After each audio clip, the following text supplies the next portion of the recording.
ਅਗਰ ਤੁਸੀਂ Hindu code bill ਦੀ ਗੱਲ ਲੈ ਕੇ ਚੱਲਦੇ ਹੋ ਅੱਜ ਦੀ ਡੇਟ ਦੇ ਵਿੱਚ, ਠੀਕ ਹੈ ਜੀ, ਤੇ ਹਿੰਦੂ ਕੋਡ ਬਿੱਲ ਦੇ ਵਿੱਚ ਤੁਸੀਂ ਉਸ ਨੂੰ ਪੜ੍ਹੋਗੇ ਤੇ ਤੁਸੀਂ ਅੱਜ ਬਿਲਕੁਲ ਉਹਨੂੰ ਸਹੀ ਠਹਿਰਾਓਗੇ। ਲੇਕਿਨ ਜੇ ਆਪਾਂ 1956 ਦੇ ਵਿੱਚ ਹਿੰਦੂ ਕੋਡ ਬਿੱਲ ਬਾਬਾ ਸਾਹਿਬ ਲੈ ਕੇ ਆਏ हैं ਸੰਸਦ ਦੇ ਵਿੱਚ, ਉਦੋਂ ਸਭ ਤੋਂ ਜ਼ਿਆਦਾ ਜਿਹੜਾ ਵਿਰੋਧ ਹੈ ਉਹ ਸਰਦਾਰ ਵੱਲਭ ਭਾਈ ਪਟੇਲ ਨੇ ਕੀਤਾ ਹੈ। ਖਾਸ ਕਰ ਦੱਸਦੇ ਨੇ ਵੀ ਆਪਣੇ 5 ਲੱਖ ਸਾਥੀਆਂ ਦੇ ਨਾਲ ਬੁੱਧ ਧਰਮ ਵਿੱਚ ਜਾਂਦੇ ਨੇ। ਐਕਚੁਅਲੀ ਹਿੰਦੂ ਧਰਮ ਤੋਂ ਪ੍ਰੋਬਲਮ ਨਹੀਂ ਸੀ ਬਾਬਾ ਸਾਹਿਬ ਨੂੰ, ਜਿਹੜੇ ਹਿੰਦੂ ਧਰਮ ਦੇ ਅਨੁਯਾਈ ਸੀ ਉਹ ਚਾਹੁੰਦੇ ਹੀ ਨਹੀਂ ਸੀ ਕਿ ਦਲਿਤਾਂ ਨੂੰ ਐਡੇ ਵੱਡੇ ਅਧਿਕਾਰ ਮਿਲਣ ਤੇ ਬਾਬਾ ਸਾਹਿਬ ਇਸ ਚੀਜ਼ ਤੇ ਅਟਲ ਸਨ। ਉਹ ਕਹਿੰਦੇ ਮੈਂ ਇਹਨਾਂ ਨੂੰ ਅਧਿਕਾਰ ਦੇ ਕੇ ਹਟਾਂਗਾ। ਇਹ ਜਿਹੜੇ ਵਿਚਾਰਾਂ ਦੇ ਮਤਭੇਦ ਸੀ ਇਹ ਉੱਭਰਦੇ ਚਲੇ ਗਏ ਤੇ ਉਹਨਾਂ ਨੂੰ ਸਬਕ ਸਿਖਾਉਣ ਲਈ ਬਾਬਾ ਸਾਹਿਬ ਨੇ ਐਡਾ ਵੱਡਾ ਫੈਸਲਾ ਲਿਆ ਸੀ ਕਿ ਮੈਂ ਹਿੰਦੂ ਧਰਮ ਦੇ ਵਿੱਚ ਪੈਦਾ ਤਾਂ ਹੋ ਗਿਆ ਹਾਂ ਪਰ ਹਿੰਦੂ ਧਰਮ ਦੇ ਵਿੱਚ ਮਰਾਂਗਾ। ਔਰ ਇਹ ਮਾਸਟਰ ਤਾਰਾ ਸਿੰਘ ਨੇ ਉਹਨਾਂ ਦੀ ਇਸ ਇੱਛਾ ਨੂੰ ਕਿਤੇ ਨਾ ਕਿਤੇ ਨਕਾਰ ਦਿੱਤਾ, ਜੋ ਕਿ ਇੱਕ ਅੱਜ ਦੀ ਡੇਟ ਦੇ ਵਿੱਚ ਆਪਾਂ ਇਹ ਗੱਲ ਕਰੀਏ ਤਾਂ ਬਹੁਤ ਵੱਡਾ ਲੋਸ ਹੋਇਆ ਸਿੱਖੀਜ਼ਮ ਲਈ। ਬਾਬਾ ਸਾਹਿਬ ਦੀ ਜੀਵਨੀ ਮੇਰੇ ਖਿਆਲ ਦੇ ਵਿੱਚ ਹਰ ਭਾਰਤੀ ਨੂੰ ਪੜ੍ਹਨੀ ਚਾਹੀਦੀ ਹੈ, ਖਾਸ ਕਰ ਉਹ ਲੋਕ ਜੋ ਸੰਘਰਸ਼ ਕਰ ਰਹੇ ਨੇ, ਉਹ ਲੋਕ ਜੋ ਕਮਜ਼ੋਰ ਨੇ, ਉਹ ਲੋਕ ਜੋ ਗਰੀਬੀ ਰੇਖਾ ਤੋਂ ਥੱਲੇ ਨੇ। ਇਹ ਸਾਰੀਆਂ ਸੀਮਾਵਾਂ ਬਾਬਾ ਸਾਹਿਬ ਨੇ ਦੇਖੀਆਂ। ਜੇ ਆਪਾਂ ਬਾਬਾ ਸਾਹਿਬ ਦੀ ਜਨਮ ਦੀ ਗੱਲ ਕਰੀਏ ਤਾਂ ਉਦੋਂ 19ਵੀਂ ਸ਼ਤਾਬਦੀ ਦਾ ਅੰਤ ਸੀ ਲਗਭਗ, ਤੇ ਉਦੋਂ ਤੁਸੀਂ ਖੁਦ ਸਮਝ ਸਕਦੇ ਹੋ ਕਿ ਕਿੰਨਾ ਵੱਡਾ ਛੂਆ-ਛਾਤ ਹੋਏਗਾ। ਅੱਜ ਵੀ ਸਾਡੇ ਦੇਸ਼ ਦੇ ਵਿੱਚ ਪ੍ਰੋਪਰ ਤੇ ਖਤਮ ਨਹੀਂ ਹੋ ਪਾਇਆ। ਉਹ ਲੋਕ ਜਿਨ੍ਹਾਂ ਲਈ ਬਾਬਾ ਸਾਹਿਬ ਲੜਦੇ ਤੇ ਉਹਨਾਂ ਲੋਕਾਂ ਨੂੰ ਕਿਤੇ ਨਾ ਕਿਤੇ ਇੱਜ਼ਤ ਜਿਹੜੀ ਆ ਉਹ ਨਾ ਮਾਤਰ ਹੀ ਮਿਲਦੀ ਸੀ। 3 ਦਰਜੇ ਇੱਦਾਂ ਦੇ ਆਉਂਦੇ ਆ ਜਿਨ੍ਹਾਂ ਦੇ ਵਿੱਚ ਇੱਕ ਮਜ਼ਦੂਰ ਦੀ ਗੱਲ ਕਰੀਏ ਆਪਾਂ, ਜਾਂ ਔਰਤਾਂ ਦੀ ਗੱਲ ਕਰੀਏ, ਜਾਂ ਜਿਹੜੀ ਦਲਿਤ ਸਮਾਜ ਦੀ ਆਪਾਂ ਅਕਸਰ ਗੱਲ ਕਰਦੇ ਹਾਂ। ਇਹ ਸਮਾਜ ਤਿੰਨੋਂ ਹੀ ਸਮਾਜ ਦੇ ਵਿੱਚ ਥੱਲੇ ਲੱਗੇ ਹੋਏ ਲੋਕ ਸੀ। ਤੇ ਹਿੰਦੂ ਕੋਡ ਦੇ ਬਿੱਲ ਦੇ ਵਿੱਚ ਜਿਹੜੀ ਸਭ ਤੋਂ ਵੱਡੀ ਗੱਲ ਇਹ ਸੀ ਕਿ ਔਰਤ ਨੂੰ ਉਹ ਐਡਾ ਵੱਡਾ ਅਧਿਕਾਰ ਦੇਣਾ ਚਾਹੁੰਦੇ ਸੀ। ਤੇ ਕਿਤੇ ਨਾ ਕਿਤੇ ਜਿਹੜਾ ਰਾਜਪੂਤਾਨਾ ਸਿਸਟਮ ਸੀ ਸਾਡਾ ਵੀ ਭਾਰਤ ਦੇ ਵਿੱਚ, ਰਾਜੇ ਸੀ ਉਹ 4 ਨਹੀਂ ਉਹ ਕਈ ਰੱਖਦੇ ਸੀ। ਤੁਸੀਂ ਭਾਰਤੀ ਇਤਿਹਾਸ ਨੂੰ ਫਰੋਲ ਕੇ ਦੇਖੋ ਤਾਂ ਕਈ ਰਾਣੀਆਂ ਉਹਨਾਂ ਨੇ ਰੱਖੀਆਂ ਹੋਈਆਂ ਸੀ। ਬਾਬਾ ਸਾਹਿਬ ਚਾਹੁੰਦੇ ਸੀ ਕਿ ਹਿੰਦੂ ਕੋਡ ਬਿੱਲ ਰਾਹੀਂ ਕਿ ਭਾਰਤੀ ਸਿਰਫ ਕੇਵਲ ਇੱਕ ਹੀ ਵਿਆਹ ਕਰਾਏਗਾ। ਅਗਰ ਆਪਾਂ ਗੱਲ 1936 ਦੀ ਕਰੀਏ ਤਾਂ 1936 ਦੇ ਵਿੱਚ ਬਾਬਾ ਸਾਹਿਬ ਅੰਮ੍ਰਿਤਸਰ ਗਏ ਹੈ। ਉਹ ਚਾਹੁੰਦੇ ਸੀ ਕਿ ਬਾਬਾ ਸਾਹਿਬ ਔਰ ਉਹਨਾਂ ਦੇ ਜਿੰਨੇ ਵੀ ਅਨੁਯਾਈ ਸੀ, ਜਿੰਨੇ ਵੀ ਉਹਨਾਂ ਦੇ ਪੈਰੋਕਾਰ ਸੀ, ਉਹ ਸਿੱਖ ਧਰਮ ਨੂੰ ਅਪਣਾਉਣ। ਸੰਵਿਧਾਨ ਦੀ ਤੁਸੀਂ ਗੱਲ ਕਰਦੇ ਹੋ, ਅੱਜ ਕਿੰਨੇ ਲੱਖਾਂ ਕਰੋੜਾਂ ਲੋਕ ਜਿਹੜੇ ਹੈ ਉਹ ਜੱਜ ਵਕੀਲ ਬਣੇ ਬੈਠੇ ਨੇ। ਪੂਰੇ ਹਿੰਦੁਸਤਾਨ 'ਚ ਤੁਸੀਂ ਗਿਣਤੀ ਨਹੀਂ ਕਰ ਪਾਓਗੇ ਜੱਜਾਂ ਵਕੀਲਾਂ ਦੀ। ਉਹ ਉਸੇ ਸੰਵਿਧਾਨ ਦੀ ਬਦੌਲਤ ਹੀ ਆਏ ਨੇ। ਉਹਨਾਂ ਵੀ ਅੱਜ ਜਿੰਨੇ ਵੀ ਜੱਜ ਵਕੀਲ ਨੇ ਉਹਨਾਂ ਦੇ ਵੀ ਤਾਂ ਲੀਡਰ ਬਣੇ ਹੀ ਨੇ। ਉਹ ਭਾਰਤੀ ਔਰਤ ਦੀ ਦਸ਼ਾ ਅਗਰ 1947 'ਚ ਦੇਖੋ, ਅੱਜ 2023 'ਚ ਦੇਖੋ ਕਿੰਨੀ ਸੁਧਰ ਚੁੱਕੀ ਹੈ। ਉਹ ਔਰਤਾਂ ਦੇ ਵੀ ਲੀਡਰ ਨੇ।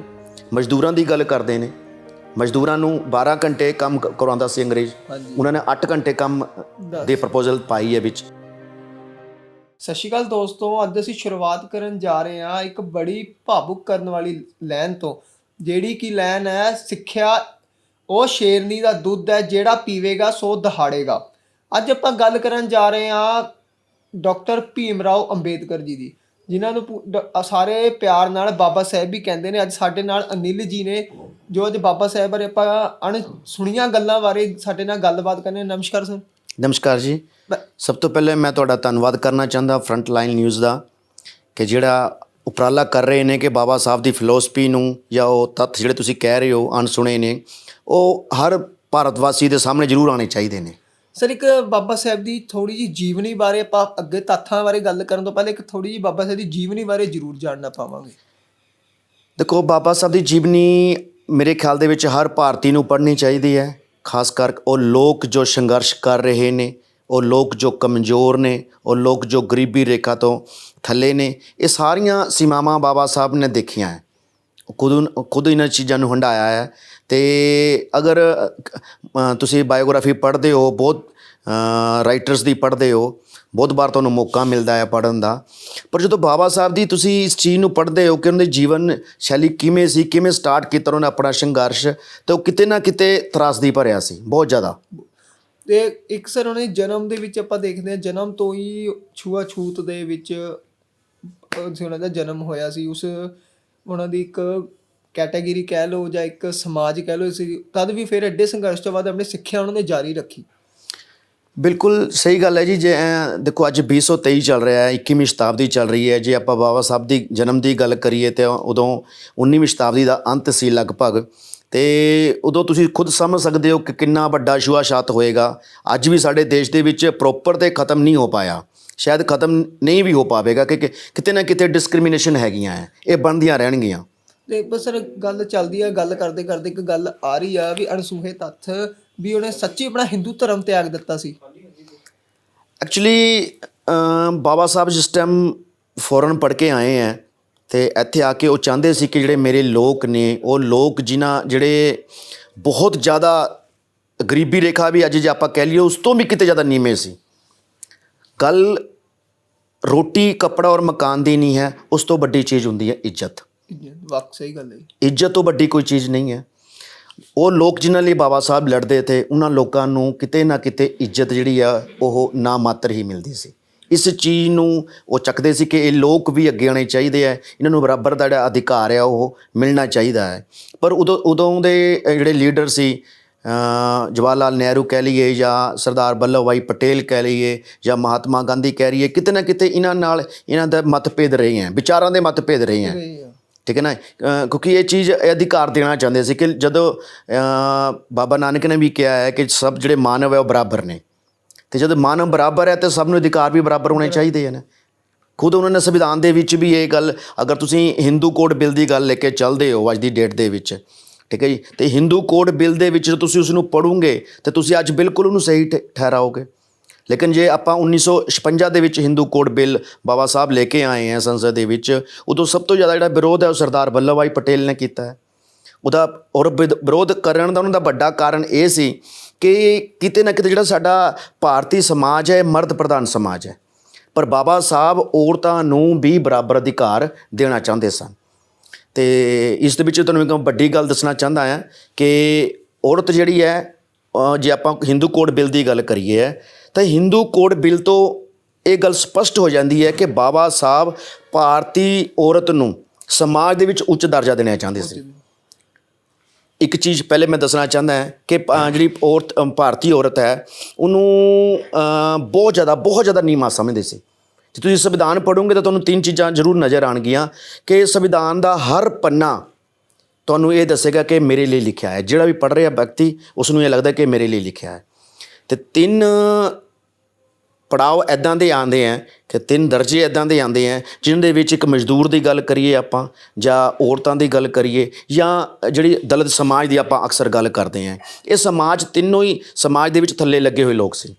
ਅਤੇ ਹਿੰਦੂ ਕੋਡ ਦੇ ਬਿੱਲ ਦੇ ਵਿੱਚ ਜਿਹੜੀ ਸਭ ਤੋਂ ਵੱਡੀ ਗੱਲ ਇਹ ਸੀ ਕਿ ਔਰਤ ਨੂੰ ਉਹ ਐਡਾ ਵੱਡਾ ਅਧਿਕਾਰ ਦੇਣਾ ਚਾਹੁੰਦੇ ਸੀ। ਭਾਰਤ ਦੀ ਆਜ਼ਾਦੀ ਤੋਂ ਪਹਿਲੇ, ਅੱਜ ਵੀ ਤੁਸੀਂ ਦੇਖਿਆ ਹੋਣਾ ਮੁਸਲਿਮ ਸਮਾਜ ਦੇ ਵਿੱਚ ਬਹੁਤ ਵਿਆਹ ਸਿਸਟਮ ਹੈਗਾ ਹੈ, ਕਈ ਤੁਸੀਂ ਘਰ ਵਾਲੀਆਂ ਰੱਖ ਸਕਦੇ ਹੋ। ਅਤੇ ਕਿਤੇ ਨਾ ਕਿਤੇ ਜਿਹੜਾ ਰਾਜਪੂਤਾਨਾ ਸਿਸਟਮ ਸੀ ਸਾਡਾ ਵੀ ਭਾਰਤ ਦੇ ਵਿੱਚ, ਰਾਜੇ ਸੀ, ਉਹ 4 ਨਹੀਂ, ਉਹ ਕਈ ਰੱਖਦੇ ਸੀ। ਤੁਸੀਂ ਭਾਰਤੀ ਇਤਿਹਾਸ ਨੂੰ ਫਰੋਲ ਕੇ ਦੇਖੋ ਤਾਂ ਕਈ ਰਾਣੀਆਂ ਉਹਨਾਂ ਨੇ ਰੱਖੀਆਂ ਹੋਈਆਂ ਸੀ। ਬਾਬਾ ਸਾਹਿਬ ਚਾਹੁੰਦੇ ਸੀ ਕਿ ਹਿੰਦੂ ਕੋਡ ਬਿੱਲ ਰਾਹੀਂ ਕਿ ਭਾਰਤੀ ਸਿਰਫ ਕੇਵਲ ਇੱਕ ਹੀ ਵਿਆਹ ਕਰਾਏਗਾ। ਉਹ ਅੱਜ ਵੀ ਕਾਮਯਾਬ ਹੈ। ਅੱਜ ਸਾਡੀ ਮਾਂ ਨੂੰ ਮਾਨਤਾ ਮਿਲਦੀ ਹੈ। ਅੱਜ ਅਸੀਂ ਆਪਣੀ ਮਾਂ ਦੀ ਇੱਜ਼ਤ ਇਸ ਲਈ ਕਰ ਰਹੇ ਹਾਂ ਜ਼ਿਆਦਾ ਕਿਉਂਕਿ ਉਹ ਇੱਕ ਹੈ। ਅਗਰ ਵਧੇਰੇ ਮਾਵਾਂ ਹੁੰਦੀਆਂ, ਸਾਡੀਆਂ 3-4 ਮਾਵਾਂ ਹੁੰਦੀਆਂ, ਤਾਂ ਸ਼ਾਇਦ ਸਾਨੂੰ ਖੁਦ ਨੂੰ ਉਸ ਪਰਿਵਾਰ ਦੇ ਵਿੱਚ ਉਨੀ ਇੱਜ਼ਤ ਨਾ ਮਿਲ ਪਾਉਂਦੀ। ਇਹ ਵੱਡਾ ਕਾਰਨ ਸੀ। ਇੱਕ ਸਰ ਗੱਲ ਆਪਾਂ ਫੇਰ ਉਹੀ ਕਰਦੇ, ਆਪਾਂ ਸਵਾਲ ਵਿੱਚ ਰਹਿ ਗਿਆ ਸੀ, ਆਪਾਂ ਹਿੰਦੂ ਕੋਡ ਵੱਲ ਚਲੇ ਗਏ ਵੀ ਉਹਨਾਂ ਨੇ ਹਿੰਦੂ ਧਰਮ ਕਿਉਂ ਛੱਡਿਆ। ਦੇਖੋ, ਜਦੋਂ ਵਿਭਿੰਨਤਾ ਆਏਗੀ, ਡਿਸਕ੍ਰਿਮੀਨੇਸ਼ਨ ਹਿੰਦੂ ਧਰਮ ਦੇ ਨਾਲ, ਐਕਚੁਅਲੀ ਹਿੰਦੂ ਧਰਮ ਤੋਂ ਪ੍ਰੋਬਲਮ ਨਹੀਂ ਸੀ ਬਾਬਾ ਸਾਹਿਬ ਨੂੰ। ਜਿਹੜੇ ਹਿੰਦੂ ਧਰਮ ਦੇ ਅਨੁਯਾਈ ਸੀ ਉਹ ਚਾਹੁੰਦੇ ਹੀ ਨਹੀਂ ਸੀ ਕਿ ਦਲਿਤਾਂ ਨੂੰ ਐਡੇ ਵੱਡੇ ਅਧਿਕਾਰ ਮਿਲਣ। ਤੇ ਬਾਬਾ ਸਾਹਿਬ ਇਸ ਚੀਜ਼ ਤੇ ਅਟਲ ਸਨ। ਉਹ ਕਹਿੰਦੇ ਮੈਂ ਇਹਨਾਂ ਨੂੰ ਅਧਿਕਾਰ ਦੇ ਕੇ ਹਟਾਂਗਾ। ਇਹ ਜਿਹੜੇ ਵਿਚਾਰਾਂ ਦੇ ਮਤਭੇਦ ਸੀ ਇਹ ਉੱਭਰਦੇ ਚਲੇ ਗਏ ਅਤੇ ਉਹਨਾਂ ਨੂੰ ਸਬਕ ਸਿਖਾਉਣ ਲਈ ਬਾਬਾ ਸਾਹਿਬ ਨੇ ਐਡਾ ਵੱਡਾ ਫੈਸਲਾ ਲਿਆ ਸੀ ਕਿ ਮੈਂ ਹਿੰਦੂ ਧਰਮ ਦੇ ਵਿੱਚ ਪੈਦਾ ਤਾਂ ਹੋ ਗਿਆ ਹਾਂ, ਪਰ ਹਿੰਦੂ ਧਰਮ ਦੇ ਵਿੱਚ ਮਰਾਂਗਾ ਨਹੀਂ। ਉਸ ਤੋਂ ਬਾਅਦ ਇਤਿਹਾਸਕਾਰ ਦੱਸਦੇ ਨੇ ਵੀ ਆਪਣੇ 5 ਲੱਖ ਸਾਥੀਆਂ ਦੇ ਨਾਲ ਬੁੱਧ ਧਰਮ ਵਿੱਚ ਜਾਂਦੇ ਨੇ। ਦੇਖੋ, ਬੁੱਧ ਧਰਮ ਤੋਂ ਪਹਿਲੇ ਅਗਰ ਆਪਾਂ ਗੱਲ 1936 ਦੀ ਕਰੀਏ ਤਾਂ 1936 ਦੇ ਵਿੱਚ ਬਾਬਾ ਸਾਹਿਬ ਅੰਮ੍ਰਿਤਸਰ ਗਏ ਹੈ। ਉਹ ਚਾਹੁੰਦੇ ਸੀ ਕਿ ਬਾਬਾ ਸਾਹਿਬ ਔਰ ਉਹਨਾਂ ਦੇ ਜਿੰਨੇ ਵੀ ਅਨੁਯਾਈ ਸੀ, ਜਿੰਨੇ ਵੀ ਉਹਨਾਂ ਦੇ ਪੈਰੋਕਾਰ ਸੀ, ਉਹ ਸਿੱਖ ਧਰਮ ਨੂੰ ਅਪਣਾਉਣ। ਔਰ ਇਹ ਮਾਸਟਰ ਤਾਰਾ ਸਿੰਘ ਨੇ ਉਹਨਾਂ ਦੀ ਇਸ ਇੱਛਾ ਨੂੰ ਕਿਤੇ ਨਾ ਕਿਤੇ ਨਕਾਰ ਦਿੱਤਾ, ਜੋ ਕਿ ਇੱਕ ਅੱਜ ਦੀ ਡੇਟ ਦੇ ਵਿੱਚ ਆਪਾਂ ਇਹ ਗੱਲ ਕਰੀਏ ਤਾਂ ਬਹੁਤ ਵੱਡਾ ਲੋਸ ਹੋਇਆ ਸਿੱਖੀਜ਼ਮ ਲਈ। ਜੇ ਤੁਸੀਂ ਅਨੁਯਾਈਆਂ ਦੀ ਗੱਲ ਕਰਦੇ ਹੋ ਤਾਂ ਇਹ ਜਿਹੜੀ ਗਿਣਤੀ ਹੈ ਮਤਲਬ ਜੇ ਇਤਿਹਾਸ ਆਪਾਂ ਪੜ੍ਹਦੇ ਹਾਂ ਤਾਂ 6 ਕਰੋੜ ਜਿਹੜੇ ਹੈ ਉਸ ਟਾਈਮ ਲੋਕ ਸਿੱਖ ਧਰਮ ਨਾਲ ਜੁੜ ਜਾਣੇ ਸੀ, ਦਲਿਤ ਸਮਾਜ ਦੇ, ਜੋ ਨਹੀਂ ਜੁੜ ਪਾਏ। ਉਹ ਕਿਤੇ ਨਾ ਕਿਤੇ ਦਲਿਤ ਸਮਾਜ ਨੂੰ ਵੀ ਇਸ ਚੀਜ਼ ਦਾ ਨੁਕਸਾਨ ਹੋਇਆ ਹੈ, ਤਾਂ ਉਸ ਤੋਂ ਵੱਡਾ ਜਿਹੜਾ ਨੁਕਸਾਨ ਹੈ ਉਹ ਸਿੱਖੀਜ਼ਮ ਨੂੰ ਹੋਇਆ ਹੈ। ਅਤੇ ਅੱਜ ਜਿਹੜੇ ਜਿੰਨੇ ਵੀ ਆਪਾਂ ਫਿਲੋਸਫਰਸ ਹੈ ਅੱਜ ਦੀ ਡੇਟ ਦੇ ਵਿੱਚ ਸਿੱਖੀਜ਼ਮ ਦੇ, ਉਸ ਚੀਜ਼ ਨੂੰ ਗਲਤੀ ਮੰਨਦੇ ਨੇ ਮਾਸਟਰ ਤਾਰਾ ਸਿੰਘ ਜੀ ਨੂੰ, ਕਿ ਉਹਨਾਂ ਨੇ ਇਹ ਗਲਤੀ ਕੀਤੀ ਹੈ ਕਿ ਬਾਬਾ ਸਾਹਿਬ ਜਾਂ ਐਡਾ ਵੱਡਾ ਪ੍ਰਪੋਜ਼ਲ ਲੈ ਕੇ ਆਏ ਸੀ, ਉਸ ਨੂੰ ਅਪਣਾ ਲੈਣਾ ਚਾਹੀਦਾ ਸੀ। ਤੇ ਕੀ ਸਰ ਇੱਕ ਸਿਰਫ ਔਰ ਸਿਰਫ ਇਹ ਹਿੰਦੂਆਂ ਇੱਕ ਦਲਿਤਾਂ ਦੇ ਨੇਤਾ ਵਜੋਂ ਹੀ ਅੱਜ ਤੱਕ ਉਹਨਾਂ ਨੂੰ ਪਹਿਚਾਣ ਮਿਲੀ ਆ, ਇਹ ਸਿਰਫ ਉਹਨਾਂ ਨਾਲ ਇੱਕ ਉਹਨਾਂ ਦੀ ਛਵੀ ਦੇ ਨਾਲ ਵਿਤਕਰਾ ਹੈ? ਬਿਲਕੁਲ, ਇਹ ਤਾਂ ਗੱਲ ਮੰਨਣੀ ਪਏਗੀ ਜੀ। ਇਹ ਬਾਬਾ ਸਾਹਿਬ ਦੀ ਮੈਂ ਤਾਂ ਇਹ ਕਹਾਂਗਾ ਤਰਾਸਦੀ ਹੈ ਸਾਡੇ ਦੇਸ਼ ਦੀ ਇਹ, ਕਿ ਅਸੀਂ ਬਾਬਾ ਸਾਹਿਬ ਨੂੰ ਸਿਰਫ ਇੱਕ ਦਲਿਤ ਨੇਤਾ ਦੇ ਤੌਰ 'ਤੇ ਲੈ ਕੇ ਚੱਲਦੇ ਹਾਂ।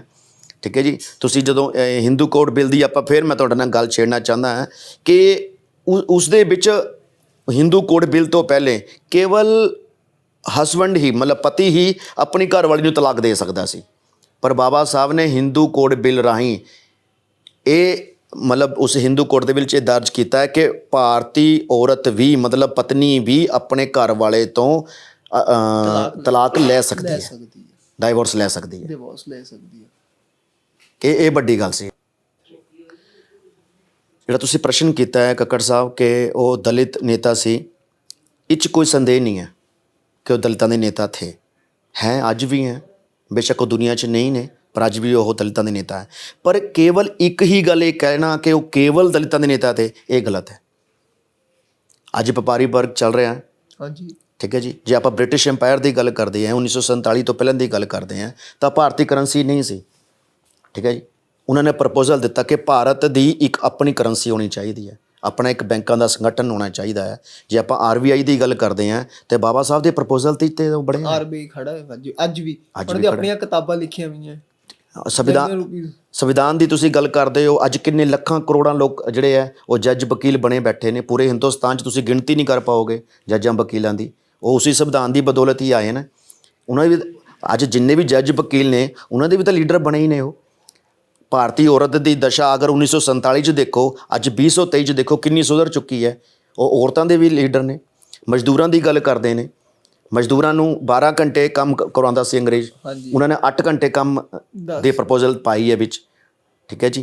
ਅਤੇ ਇੱਕ ਚੀਜ਼ ਮੈਂ ਕੱਕੜ ਸਾਹਿਬ ਤੁਹਾਨੂੰ ਹੋਰ ਫਰੰਟ ਲਾਈਨ ਨਿਊਜ਼ ਦੇ ਦੌਰਾਨ ਸਾਰੀ ਪਬਲਿਕ ਨੂੰ ਇਹ ਦੱਸਣਾ ਚਾਹੁੰਦਾ ਹਾਂ ਕਿ 8 ਘੰਟੇ ਤੋਂ ਬਾਅਦ ਮਤਲਬ ਟੋਟਲ ਹਫਤੇ ਦੇ 48 ਘੰਟੇ ਤੋਂ ਬਾਅਦ ਇੱਕ ਛੁੱਟੀ ਮਿਲੇਗੀ। ਇੱਕ ਛੁੱਟੀ, ਹਾਂਜੀ। ਇਹ ਜ਼ਰੂਰੀ ਨਹੀਂ ਹੈ ਕਿ ਸੰਡੇ, ਉਹ ਮੰਡੇ ਵੀ ਹੋ ਸਕਦਾ, ਟਿਊਜ਼ਡੇ ਵੀ ਹੋ ਸਕਦਾ ਹੈ, ਬਟ 48 ਘੰਟੇ ਤੋਂ ਬਾਅਦ ਇੱਕ ਛੁੱਟੀ ਬਣਦੀ ਹੈ।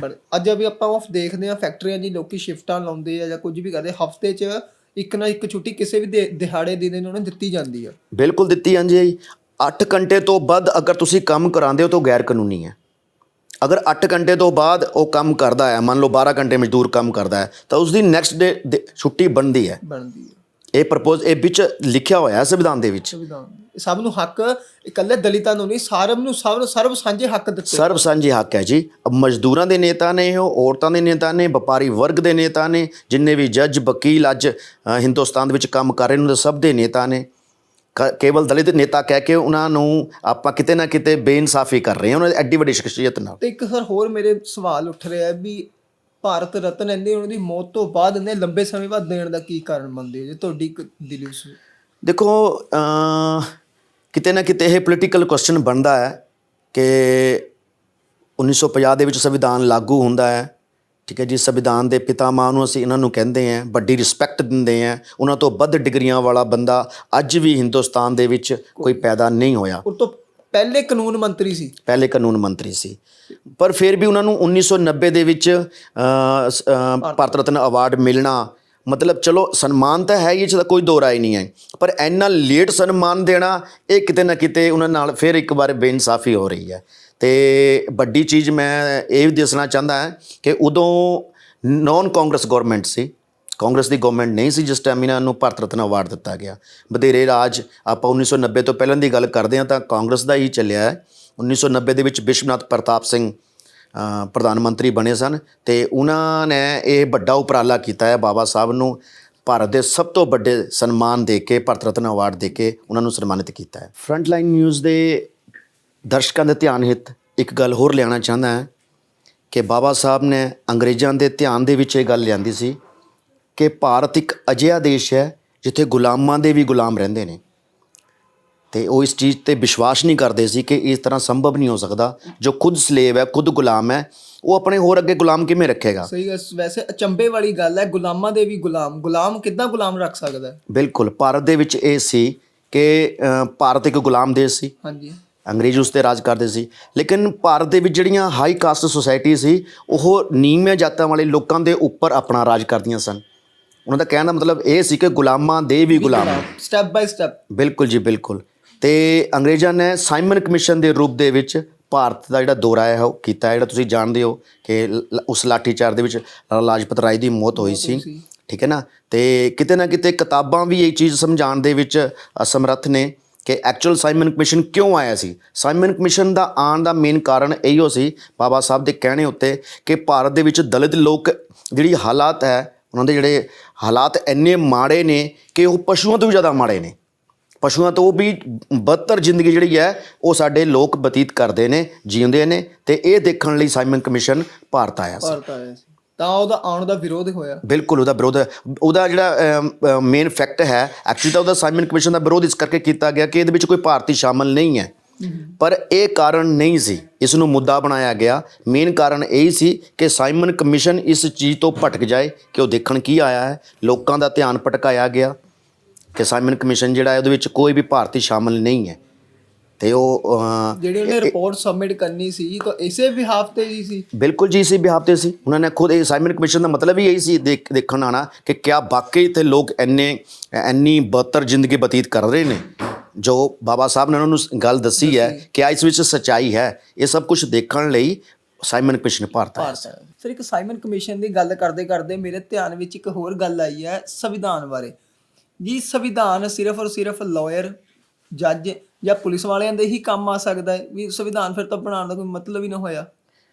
ਨਹੀਂ, ਬਿਲਕੁਲ ਨਹੀਂ। ਸਾਰੀ ਦੁਨੀਆ ਪੜ੍ਹ ਸਕਦੀ ਹੈ। ਹਰ ਭਾਰਤੀ ਨੂੰ ਸੰਵਿਧਾਨ ਪੜ੍ਹਨਾ ਚਾਹੀਦਾ ਹੈ। ਮੈਂ ਤੁਹਾਨੂੰ ਪਹਿਲੇ ਵੀ ਦੱਸਿਆ ਕਿ ਹਰ ਪੰਨਾ ਪੜ੍ਹਨ ਤੋਂ ਬਾਅਦ ਇਸ ਚੀਜ਼ ਦਾ ਅਹਿਸਾਸ ਹੁੰਦਾ ਹੈ ਕਿ ਇਹ ਸਾਰੀ ਜਿਹੜਾ ਸੰਵਿਧਾਨ ਹੈ, ਕਿਤਾਬ ਹੈ ਐਡੀ ਵੱਡੀ, ਇਹ ਮੇਰੇ ਲਈ ਲਿਖੀ ਹੋਈ ਹੈ। ਹਰ ਬੰਦੇ ਨੂੰ ਇਸ ਚੀਜ਼ ਦਾ ਅਹਿਸਾਸ ਹੁੰਦਾ ਹੈ।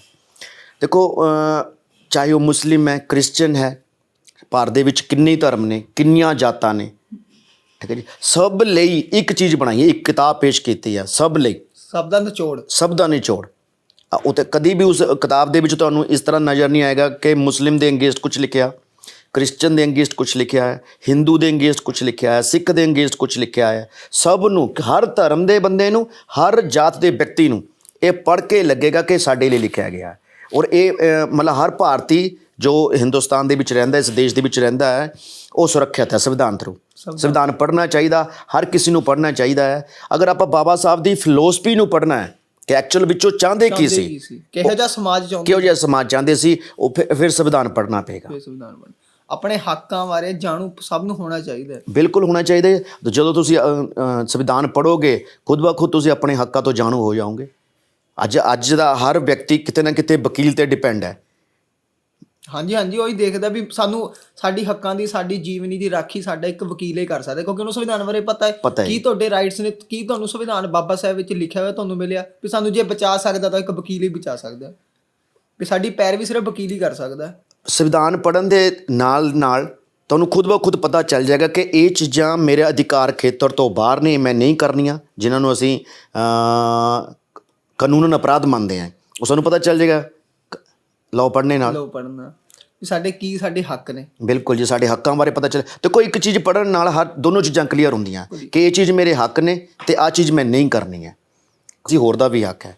ਸੰਵਿਧਾਨ ਦੀ ਇੰਪੋਰਟੈਂਸ ਇਸੇ ਚੀਜ਼ 'ਤੇ ਹੈ ਕਿ ਸਭ ਦੇ ਲਈ ਹੈ, ਯੂਨਿਟੀ ਪੇਸ਼ ਕਰਦਾ ਹੈ ਕਿ ਭਾਰਤ ਦੇ ਲੋਕ ਇੱਕ ਨੇ, ਸਾਰੇ ਰਾਜ ਇੱਕ ਨੇ, ਇਹ ਪੂਰਾ ਸੰਗਠਨ ਹੈ, ਭਾਰਤ ਇੱਕ ਦੇਸ਼ ਹੈ। ਉਹ ਜੋ ਸੰਵਿਧਾਨ ਦੇ ਮੁਤਾਬਕ ਹੀ ਚੱਲੇਗਾ, ਉਸ ਤੋਂ ਅੱਗੇ ਨਹੀਂ, ਉਸ ਤੋਂ ਪਿੱਛੇ ਨਹੀਂ। ਇਹ ਸਭ ਦੇ ਲਈ ਯੂਨਿਟੀ ਪੇਸ਼ ਕਰਦਾ ਹੈ, ਭਾਰਤੀ ਲੋਕਾਂ ਲਈ। ਔਰ ਸਾਨੂੰ ਕਿਤੇ ਨਾ ਕਿਤੇ ਇਸ ਦਾ ਰਿਗਾਰਡ ਵੀ ਕਰਨਾ ਚਾਹੀਦਾ ਹੈ। ਬਾਬਾ ਸਾਹਿਬ ਬਾਰੇ ਗੱਲਬਾਤ ਕਰਨ ਦਾ ਮਕਸਦ ਅੱਜ ਉਹਨਾਂ ਨੂੰ ਸ਼ਰਧਾਂਜਲੀ ਦੇ ਫੁੱਲ ਭੇਟ ਕਰਨਾ ਸੀ। ਅੱਜ ਇਸੇ ਕਰਕੇ ਅਸੀਂ ਆਪਣੇ ਟਾਈਟਲ ਦਾ ਨਾਮ ਰੱਖਿਆ ਬਾਬਾ ਸਾਹਿਬ ਦੀਆਂ ਅਣਸੁਣੀਆਂ ਗੱਲਾਂ, ਜਿਹਦੇ ਨਾਲ ਅੱਜ ਸਾਨੂੰ ਅਨਿਲ ਜੀ ਨੇ ਜਾਣੂ ਕਰਾਇਆ। ਉਸ 'ਤੇ ਆਪਾਂ ਗੱਲਾਂ ਬਾਤਾਂ ਕਰੀਆਂ। ਕਿਵੇਂ ਦੀ ਲੱਗੀ ਇਹ ਵੀਡੀਓ ਕਮੈਂਟ ਕਰਕੇ ਜ਼ਰੂਰ ਦੱਸਿਓ। ਤੁਸੀਂ ਵੀ ਬਣੇ ਰਹੋ ਦਾ ਫਰੰਟਲਾਈਨ ਨਿਊਜ਼ ਦੇ ਨਾਲ।